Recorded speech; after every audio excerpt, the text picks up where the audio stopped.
நீங்கள் தனியாக இருக்கிற மாதிரி தோணுதா? யாரும் என்னை புரிஞ்சுக்க மாட்டாங்கன்னு நினைக்கிறீங்களா? இப்போ வாங்க, நான் ஒன்று சொல்கிறேன். ஏசாயா 43:1.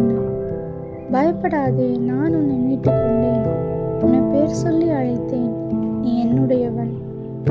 இந்த வசனத்தில் தேவன் உங்ககிட்ட நேரடியாக பேசுகிறாரு.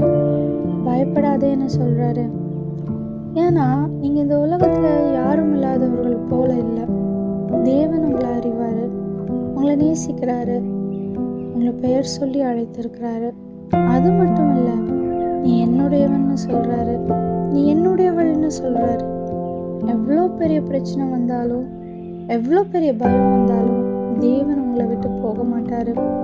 அவர் உங்கள் கூடவே தான் இருப்பார். இந்த உண்மையை மறந்துடாதீங்க. நீங்கள் தேவனுக்கு சொந்தமானவர்கள். ஆமென்.